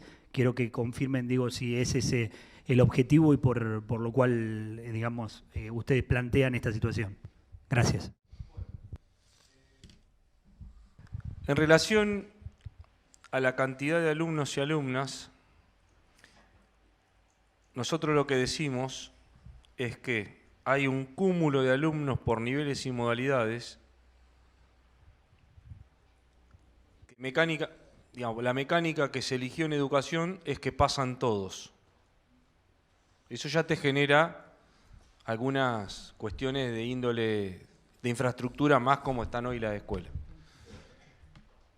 El registro que nosotros tenemos, el Ministerio de Educación tiene acceso, porque son las inscripciones que hacen los y las secretarias, que es la migración de la escuela privada a la pública. Yo creo que va a seguir habiendo, nosotros creemos que la migración va a ser mayor, sin dudas. Esos son los registros de todos los equipos de conducción de la provincia. Lo que nosotros tratamos de resaltar en el presupuesto es que no se puede seguir discutiendo el presupuesto de ese modo. Si el que lo quiere tomar como una crítica, que lo tome como una crítica. El que lo quiere tomar como una chicana, que lo tome como una chicana. Lo nuestro es un aporte. Si vos seguís discutiendo del mismo modo que venís discutiendo, los resultados van a ser los mismos. Nosotros creemos que el presupuesto de educación tiene que tener otra característica. Como muchos de ustedes me conocerán, tengo opinión sobre todo el presupuesto, pero me voy a dedicar solo al presupuesto de educación.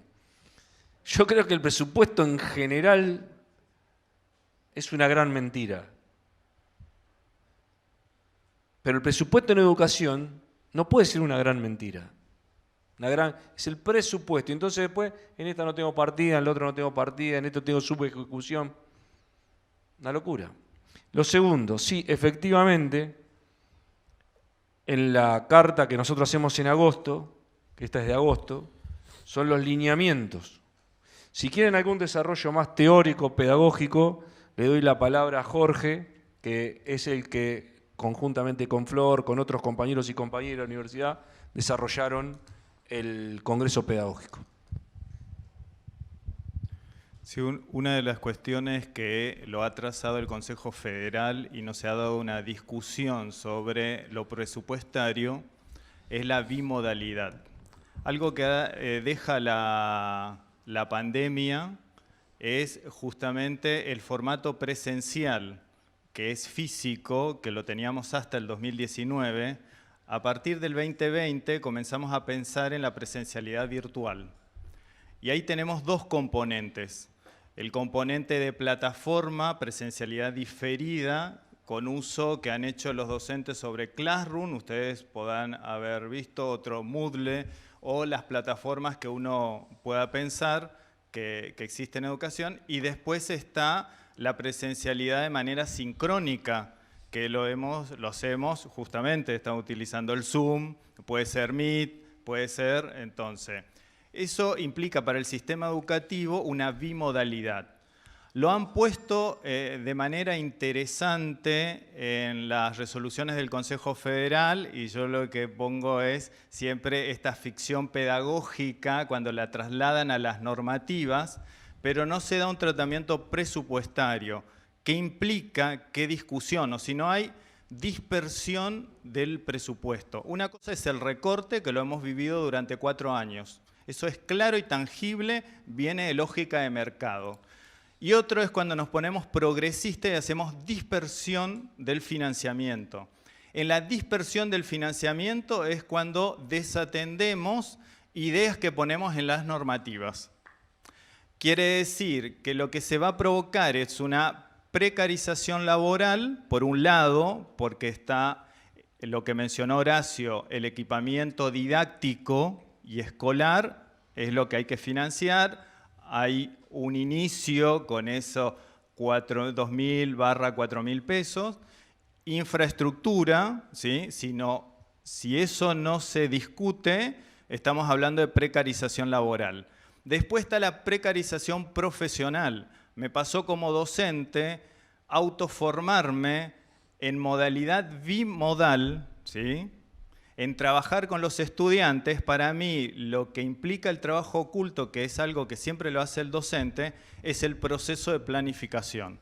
Cuando yo hacía mi programa para la universidad o para el nivel secundario, armaba el programa, me iba a la clase presencial física y desarrollaba todo el intercambio que tenía que haber en ese momento. Ahora, ese era mi trabajo oculto y que lo desplegaba en la clase in situ.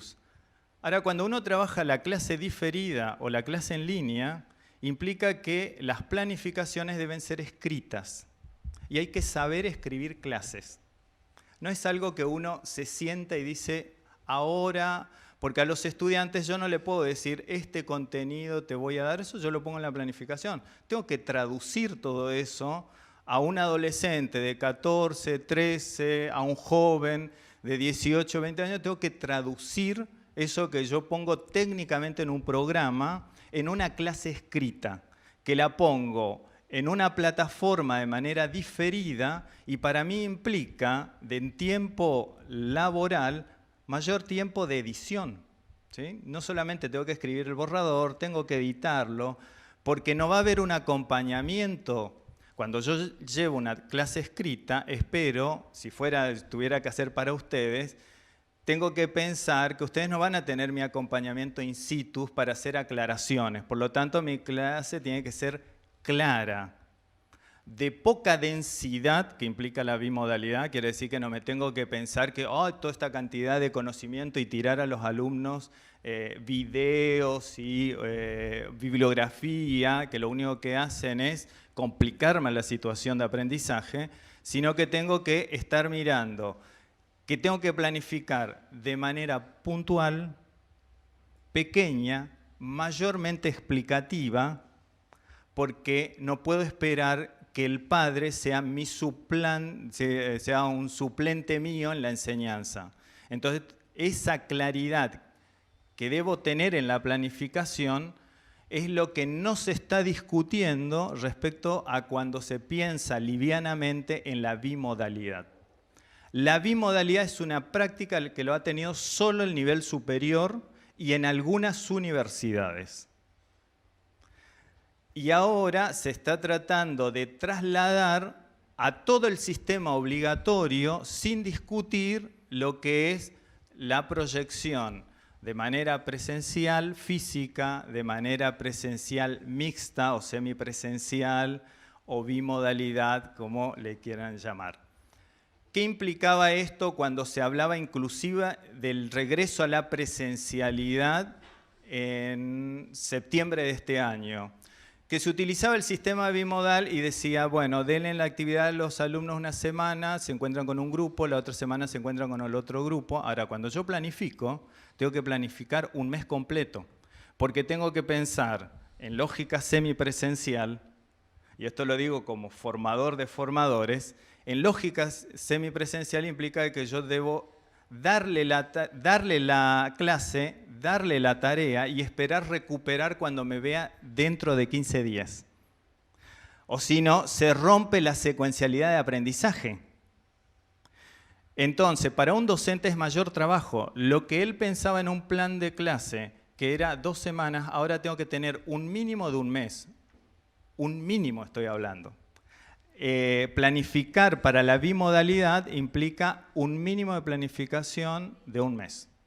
Lo demás es ficción pedagógica, ¿sí? Entonces, este es el punto para poder trabajar en lo presupuestario.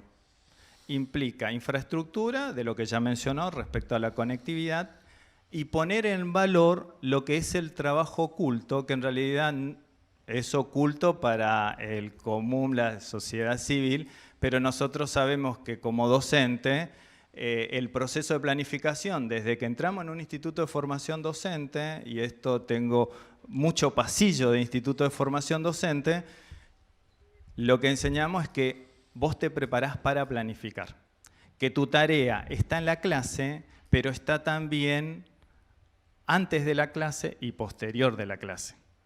Es parte de la formación.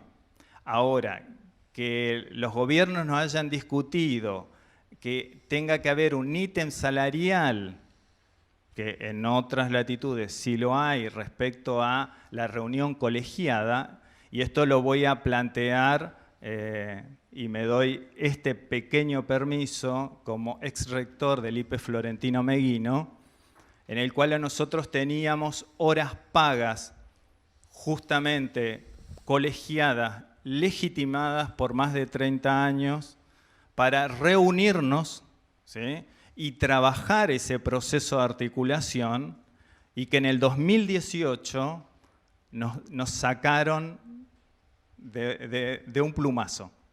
Dejamos de tener esas horas que implicaban, que eran únicas y que siempre lo poníamos en el resto del país en cada congreso. ¿Sí? Que Tierra del Fuego, y en Ushuaia particularmente, había un ejemplo de lo que hablamos de es pagar el trabajo oculto. Bueno, ya no lo tiene más, no hay entonces. Este es por traer un ejemplo de que sí existía el pago, el ítem por el trabajo oculto. Se quitó. Entonces, eso se puede discutir, porque si no me parece que es impensable y llegamos a la precarización profesional, que es cuando un docente no va a tener formación y capacitación para llevar adelante un pensamiento en trabajo bimodal, porque tampoco va a estar dedicado en el presupuesto estas cuestiones. Esto es simplemente para traer por qué hablamos de presupuestar el trabajo oculto. Porque la misma resolución del Consejo Federal, de las cuales es de cumplimiento, no es necesario bajar, porque la Ley de Educación Nacional establece que las resoluciones del Consejo Federal resolutivas tienen carácter de cumplimiento en cada una de las jurisdicciones, no es necesario adherirla como era en el caso de la ley federal. Entonces eso implica que pusieron en una resolución federal que se puede adoptar un sistema bimodal, y si el sistema provincial lo adopta, debe pensar también en este financiamiento, en esta inversión. O si no, estaríamos precarizando el trabajo del docente. Mayor horas de trabajo, me imagino 15 cursos, 25 alumnos, así sean 10, distintas planificaciones y planificaciones escritas. Lo que implica es el efecto de lo que hoy vamos a tener del rezago educativo de los docentes, es en realidad licencia psiquiátrica para los docentes en espejo dentro de 5 o 6 años. Porque va a producir un agotamiento mental problemático, ¿sí? Entonces, bueno, era... Bueno, muchas gracias, Jorge. Tiene preguntas el legislador Jorge Colazo, me había pedido la palabra. Legislador. Presidente. Bueno, buenas tardes a la gente que está exponiendo ahí del SUTEF, el gremio. No, solamente una apreciación y un comentario mío. Primero agradecerle ahí al señor Catena, que fue realmente un placer escucharlo, la presentación. Y obviamente de parte de él, que es un militante, ¿no?, de la educación de base, y realmente comparto lo que dijo él en su exposición plenamente. Porque siempre tenemos algo que ver. Yo me acuerdo de chico cuando quedamos solos nosotros y la maestra era nuestro angelito de la guarda. O sea, nosotros nos faltaba a mí y a mis hermanos, y encontrábamos en la escuela a ella, que era como nuestro ángel. Y después lo viví con mi señora, con Ana, que ahora está jubilada, con mi hija, con Anita, que también ella es docente. Ese trabajo que ellos bien decía recién Catena, ese trabajo encubierto, las cosas que hacían y que hacen los docentes. Y lo que figura el docente para los chiquitos, más en esta pandemia.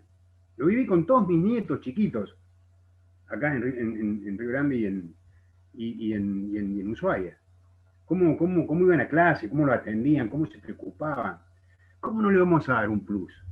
Como le dio el gobierno a los empleados de salud. ¿Cómo no vamos a reconocer un montón de cosas que seguramente están en la cabeza del gobernador para hacerlas? Seguramente, porque él viene también de la docencia. Y tenemos esperanza de que así lo haga.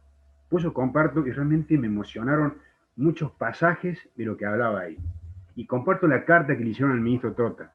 Espectacular. Porque no sabe la gente. Quizá que la gente que tiene plata no sabe lo que es una maestra para nosotros. Yo lo viví. Porque cuando nos quedamos, como dije recién, solos, en un barrio muy humilde ahí en el Bajo Pueyrredón, en Córdoba, ella era la que nos salvaba de cualquier cosa, la maestra.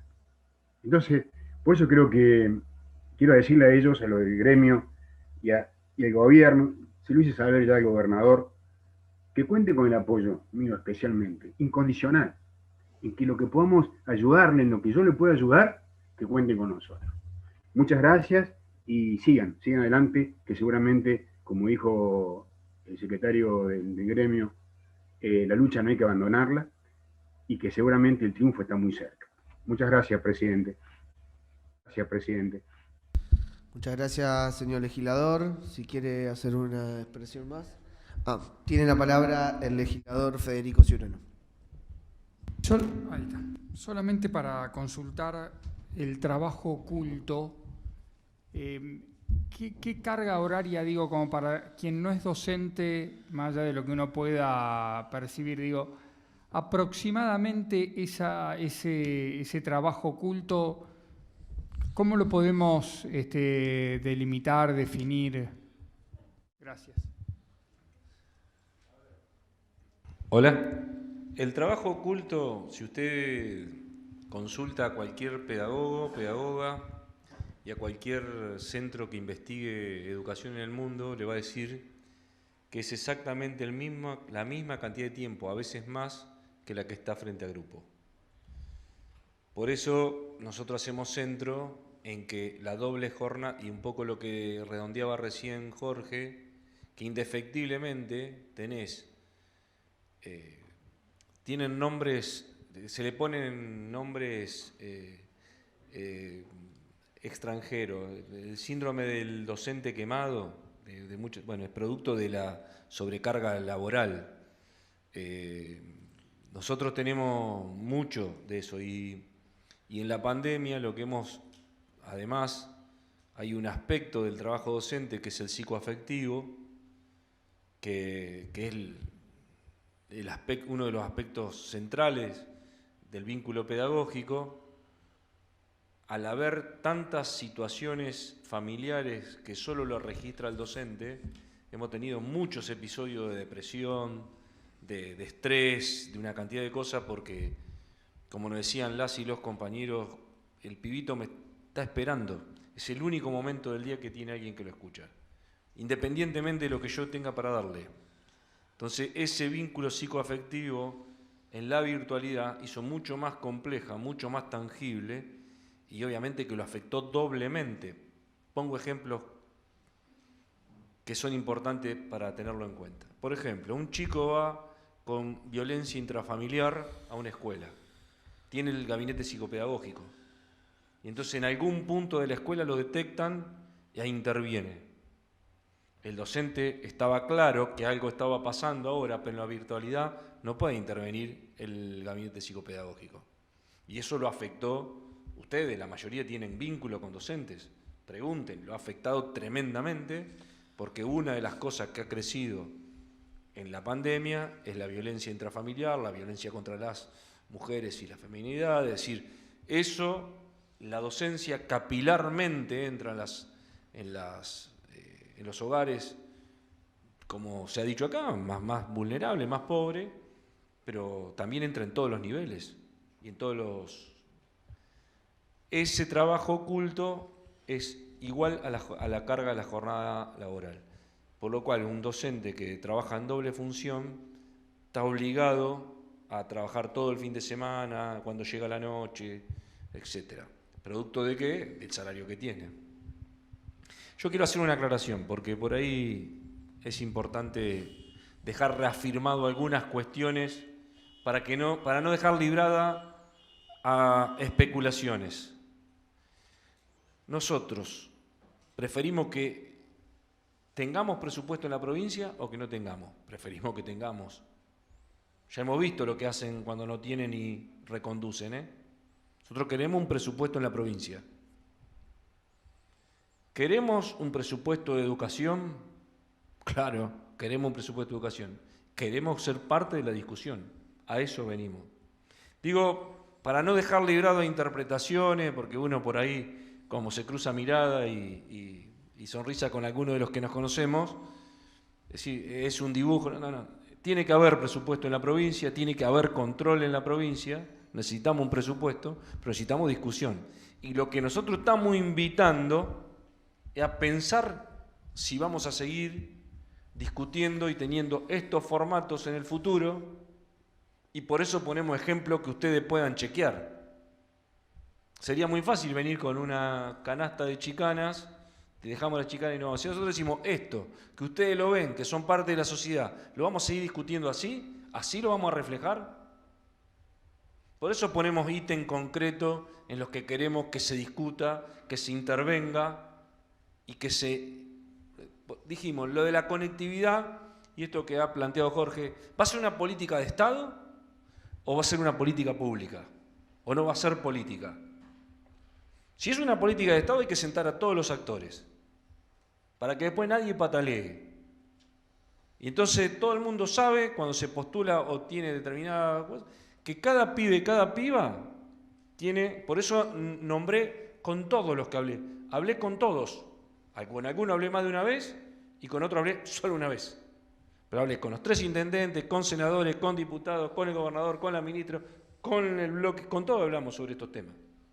Porque nosotros consideramos que si es una política de Estado, todos los poderes de la provincia tienen que estar dispuestos a que eso suceda. ¿Es posible? Somos 60.000 a atender un tema que podemos mostrar como modelo a nivel nacional. Como política de Estado, no hay un mérito de una fuerza o de un gobierno. Hay una sociedad que dice esto tiene que cambiar. Y es un primer paso. Lo quería aclarar porque por ahí en la larga locución que hice puede darse a confusión algunos temas. Cuando hablo de la accesibilidad y de la inversión, ¿es necesario la inversión en los edificios públicos? Cuando damos el dato de que va a haber mayor, es porque va a tener que tener mayor inversión en la escuela pública. ¿Qué vas a hacer cuando tengas esto que planteaba Jorge? O sea, no nos puede sorprender, porque si no, primero que a nadie nos va a sorprender, porque si no terminas subsidiando más a la escuela privada, indefectiblemente. ¿Por qué? Porque tiene las aulas, tiene cosas, entonces, para que no me venga matrícula, subsidio más, bajo la cuota y me despreocupo. Eso también es una decisión política. Quiero recordar que muchas de las escuelas y la transferencia a la educación privada creció en los peores momentos, no en los mejores momentos. En los mejores momentos crece la educación pública. Cuando hay más inversión en la escuela pública, crece la matrícula en la escuela pública. En los peores momentos, y va más subsidiado a la educación privada, crece la educación privada. Esto es así. Porque, bueno, no me quiero extender más porque he abusado del tiempo, pero me parece que hay decisiones que son de carácter político. Espero haber evacuado si somos muchos los docentes, si somos pocos, si trabajamos mucho, trabajamos poco, si ganamos mucho, ganamos poco. Debemos ser el único sector que discute públicamente el salario. No conozco otras discusiones, salvo las nuestras. Pero me parece que está bien así. Nosotros si lo legitimamos es porque no tenemos nada que esconder. Nosotros discutimos público, todo el mundo sabe cuánto gana un docente. El que no sabe porque no lee los diarios. Podrá saber más o menos, pero agarrar la página nuestra está todo. Nosotros somos servidores públicos, estamos a disposición y muy vinculados al pueblo, entonces no tenemos nada que ocultar. Porque cada peso se gana. Entonces me parece que hay cosas que esperamos ser convocados antes de la sanción del presupuesto para saber si se tomó alguno de los aportes que pretendimos dar. Espero que ya se haya entendido de ese modo. Que estamos anunciando cosas a febrero, que en febrero no nos encuentren las viejas normalidades haciendo responsables a los que no son responsables de garantizar el ciclo lectivo. La docencia ha dado muestra todo el año de distintas maneras que dialoga, que discute, que puede acordar que puede hacer un montón de cosas. Bueno, nosotros lo vinimos y intentamos traerlo a esta mesa. Gracias. Bien, ¿algún legislador? Lo que, para contestar algo respecto a lo que preguntaba el legislador, hay en la ley de educación hay dos cosas que uno siempre tiene que contemplar: el servicio y las acciones educativas, y en el presupuesto se tiene que reflejar. El servicio está por todos los niveles que la componen en el sistema y las modalidades, y las acciones tienen que ver con aquellas cuestiones coyunturales que producto de la pandemia han quedado. Entonces, por eso resalto nuevamente si hablamos de servicio, entra el trabajo oculto. El trabajo oculto y el índice que yo mencione de lo que dijo un punto intermedio, un justo medio de lo que han establecido otras jurisdicciones, o mejor dicho, otras latitudes, a veces han presupuestado como índice inicial la mitad de lo que ha expresado Horacio, como una manera para iniciar. Pero cuando hablamos del trabajo oculto y de financiar y presupuestar ese trabajo, que es acción colegiada sobre las formas de planificación, que se controla, eso es parte del servicio. Ahora, hay otras cuestiones coyunturales que son acción educativa. Entonces, ahí va a entrar la conectividad, porque tenemos que ver si la bimodalidad va a quedar o no en el sistema y cómo va a quedar. Entonces, ahí es donde vamos a tener que discutir acciones educativas, y las acciones educativas tendrán un tiempo para darse, supónganse bianual, trianual.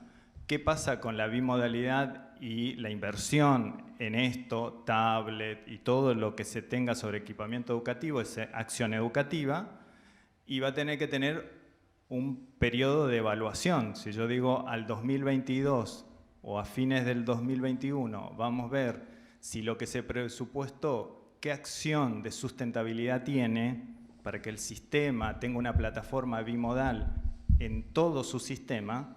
Entonces, el presupuesto tiene que contemplar como estos dos ejes que lo establece la Ley de Educación: el financiamiento sobre el servicio, que es cometido del Estado según la Constitución Nacional, y las acciones que hacen a la coyuntura.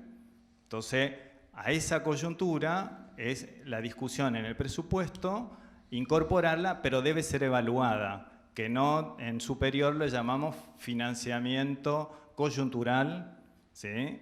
El otro sería un financiamiento recurrente, que es para los servicios, ¿sí?